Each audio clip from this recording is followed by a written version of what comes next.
Hello, hi, नमस्ते, welcome back to my channel again. और आप सभी का बहुत बहुत स्वागत है मेरे यूट्यूब चैनल साइको सूत्रा पर।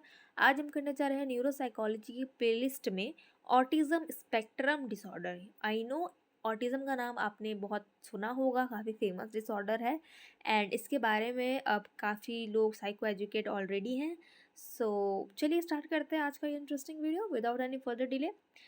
तो ऑटिज्म तो हमको समझ में आता है, ऑटिज्म स्पेक्ट्रम क्यों जोड़ा गया? ये क्या है भाई ऑटिज्म स्पेक्ट्रम डिसऑर्डर? इसका मतलब कि ये एक जो कंडीशन है, जो स्पेक्ट्रम कंडीशन है, इट मीन्स कि इसके अंदर बहुत सारी चीज़ें आती हैं, बहुत सारे सिवियरिटी लेवल्स आते हैं जो हम आगे पढ़ेंगे। सो ASD, autism spectrum disorder, is a complex neurodevelopmental disorder characterized by difficulty in social interaction, communication, and restricted repeated patterns of behavior or interest. It is a spectrum condition, meaning it manifests differently and varying severity in the individual. Nature की बात करें तो ये developmental nature है, ठीक है। इसका मतलब ये अर्ली चाइल्डहुड से आगे धीरे धीरे बढ़ता है, बिफोर द एज ऑफ 3 बढ़ता है एंड ये परसिस्ट कर सकता है थ्रू आउट लाइफ। हेट्रोजेनिटी यानी कि इसके अलग अलग सिम्टम्स हैं, अलग अलग सिवियरिटी रेंजेस है अकॉर्डिंग टू द इंडिविजुअल। फिर है इसका neurological basis, that it is associated with atypical brain development and functioning. Prevalence की बात करें तो ये जनरल पॉपुलेशन में कुछ 1 से 2% लोगों को होती है और ये 4 से 5 गुना ज़्यादा होता है मेल्स में बजाय कि फीमेल्स में। तो ये मेल्स में ज़्यादा होता है ये। अब DSM-5 ने कुछ डायग्नोस्टिक क्राइटेरियाज दिए हैं कि भाई ये कुछ सिम्टम्स है, कुछ क्राइटेरियाज है ना। अगर ये किसी व्यक्ति में प्रेजेंट हुए तो ही उसको हम कह सकते हैं कि उसको ऑटिज्म स्पेक्ट्रम डिसऑर्डर है, वरना नहीं कह सकते। तो चलिए देखते हैं क्या क्या क्राइटेरिया दिया है, ठीक है, DSM-5 ने। पहला है persistent deficit in social communication interaction across multiple context including social emotional reciprocity, ठीक है। रेसिप्रोसिटी में दिक्कत आएगी, नॉन वर्बल कम्युनिकेशन में दिक्कत आएगी एंड रिलेशनशिप को डेवलप, मेंटेन एंड अंडरस्टैंड करने में भी दिक्कत आएगी। Second one is restricted repeated patterns of behaviour, interest और एक्टिविटीज एज मैनिफेस्टेड बाय एटलीस्ट 2 ऑफ द फॉलोइंग। सबसे पहले रिपीटेड मोटर मूवमेंट्स होगा, यूज ऑफ ऑब्जेक्ट्स और स्पीच। फिर sameness, inflexible adherence to routine, वो बदलना नहीं चाहेंगे खुद का routine. And hyper and hypo reactivity to sensory inputs, unusual interest in sensory aspects of the environment. Symptoms must be present in the early developmental period. Symptoms cause clinically insignificant impairment in social, occupational, or other important areas of functioning. These disturbances are not better explained by intellectual disability or global developmental delays. चलिए अब हम कुछ इसके types पढ़ते हैं कि autism किस किस टाइप्स के होते हैं। तो जो क्लासिक ऑटिज्म है, जिसको हम ऑटिस्टिक डिसऑर्डर भी कहते हैं, उसमें क्या होता है, इंडिविजुअल को ना दिक्कत आती है verbal and non verbal communication में, दोनों में, यानी कि उसको सोशल इंटरेक्शन में दिक्कत आती है। इंटेंस रिपीटेटिव बिहेवियर होगा, ठीक है। अगर मैं बोल रही हूँ कि उसको सोसाइटी में कम्युनिकेशन करने में दिक्कत आएगी, सोशल इंटरेक्शन में डिफिकल्टी आएगी, यानी कि lack of eye contact, unresponsiveness of the social cues, resistant to change in routine or environment. Prevalence देखें तो 40 to 60% है, ठीक है, ऑल ऑफ द पॉपुलेशन। और इसमें भी मेल में ज़्यादा होता है, फीमेल में कम होता है। अगर हम कॉजेज देखें तो जेनेटिक म्यूटेशन होता है ऑफ शेंग 3 जीन और CHD8 जीन, एंड एक और जीन का नाम होता है MECP2, ठीक है। सी तो P2 एंड ये जो D8 है और जो K3 है, ये कुछ इंपॉर्टेंट जीन म्यूटेशंस हैं। Maternal infections and medication exposure पे भी ये डिजीज़ हो सकता है। सेकेंड है एस्पर्जर सिंड्रोम। एस्पर्जर्स के भी आपने काफ़ी नाम सुना होगा। इसको हम हाई फंक्शनिंग ऑटिज्म के नाम से भी जानते हैं। इसका मतलब ये इसका सीवियरिटी लेवल्स होते हैं, देखिए। इसलिए मैंने आपको बोला कि ऑटिज्म से ऑटिज्म स्पेक्ट्रम डिसऑर्डर इसलिए किया क्योंकि इसमें काफ़ी सारे अलग अलग सिम्टम्स एंड अलग अलग डिफरेंट सीवियरिटी लेवल्स हैं।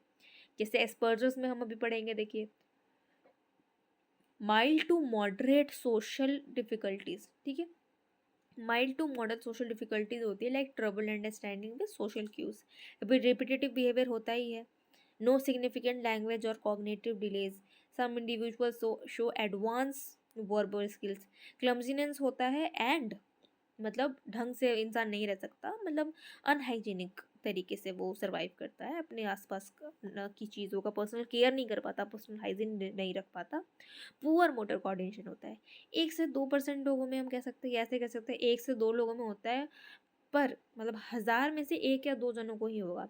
फीमेल में तो अनडायग्नोज्ड है एंड कॉजेज इसका वही है, neural activity in some brain regions and genetics. Third one is pervasive developmental disorder, जिसको हम नॉट अदरवाइज स्पेसिफाइड भी बोल कह सकते हैं, राइट। इसके सिम्टम्स क्या है, एटिपिकल ऑटिज्म है ये विथ माइल्डर, पहला क्या था माइल्डर टू मॉडरेट था, ठीक है, ये है atypical, atypical autism with milder और fewer symptoms than the classic autism, उससे कम होता है, ठीक है। Variable difficulties in communication and social interaction, repetitive behaviour इसमें भी होता है but less pronounce than the ASD types. ये 20 से 30% लोगों में होता है एंड इसके भी कुछ कारण हैं, जैसे कि जेनेटिक प्रीडिस्ट्रीब्यूशन की वजह से हो सकता है और इन्वायरमेंटल इन्फ्लुएंस की वजह से हो सकता है। Fourth one is childhood disintegrative disorder, ये क्या है, पहले तो 2 साल तक नॉर्मल डेवलपमेंट होता है, लेकिन उसके बाद कुछ सीवियर रिग्रेशन होती है स्किल्स में, जैसे लैंग्वेज नहीं, वो नहीं कल्टीवेट कर पाता, यानी कि नहीं डेवलपमेंट होता लैंग्वेज का। सोशल एबिलिटीज़ वो नहीं ढंग से सीख पाता। Loss of previously acquired skills, यानी कि जिसने पहले स्किल सीखे थे ना वो धीरे धीरे भूलता जाता है। जैसे उसको बाउल ट्रेनिंग दी थी, ब्लैडर कंट्रोल ट्रेनिंग दी थी, पॉटी ट्रेनिंग दी थी। Significant repetitive behaviours and social withdrawals होता है। ये एक्सट्रीमली रेयर है, मतलब 1 लाख में हम कह सकते हैं कि 1 जन को होता होगा, बहुत कम जानते हैं इसके बारे में। एंड ये कहा जाता है कि ये भी कुछ जेनेटिक म्यूटेशन की वजह से होता है and suspected causes includes neuro degenerative conditions and genetic. फिर पांचवा एंड लास्ट है हमारा रेड सिंड्रोम। तो हमने स्टार्टिंग से क्या पढ़ा, classic autism, right, Asperger syndrome, फिर क्या पढ़ा, परवेसिव वाला, ठीक है, परवेसिव डेवलपमेंटल डिसऑर्डर, उसके बाद क्या था चाइल्डहुड डिसइंटीग्रेटिव वाला डिसऑर्डर था, and fifth and last one is red syndrome.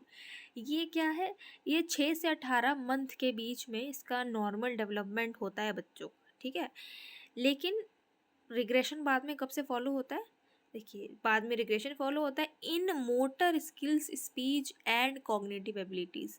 पहले वाले में मोटर स्किल्स था, कॉग्निटिव था, इसमें स्पीच में भी होता है, यानी कि हम कुछ भी पर्पसलेस कुछ भी हैंड मूवमेंट करते रहते हैं, राइट, रिपीटेड एक्शन करते रहते हैं, इसमें हम कह सकते हैं कि बच्चे को इंटेलेक्चुअल डिसेबिलिटी भी हो सकता है एंड मोटर इम्पेयरमेंट भी हो सकता है।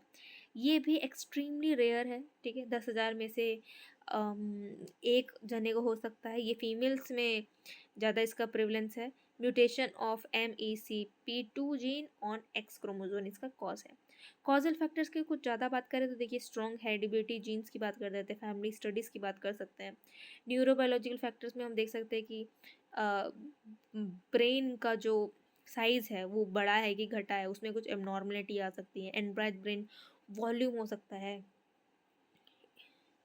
इन्वायरमेंटल फैक्टर्स की बात करें तो प्रीनेंटल एक्सपोजर की बात कर सकते हैं, पेरीनेंटल कॉम्प्लिकेशंस आ सकते हैं, एडवांस पेरेंटल एज की बात भी हम बात कर सकते हैं कि जब 2 इंसान यानी कि 2 पार्टनर जो फादर एंड मदर है, अगर वो बहुत लेट एज में जाके बच्चा पैदा करते हैं तो उनको दिक्कत आ सकती है, उनके बच्चों को, उनको अलग अलग बीमारियाँ हो सकती है, सिंड्रोम्स हो सकते हैं।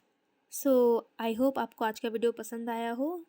Please do like, comment, share and subscribe to my channel. मिलते हैं अगले वीडियो में। Bye bye, tata, take care.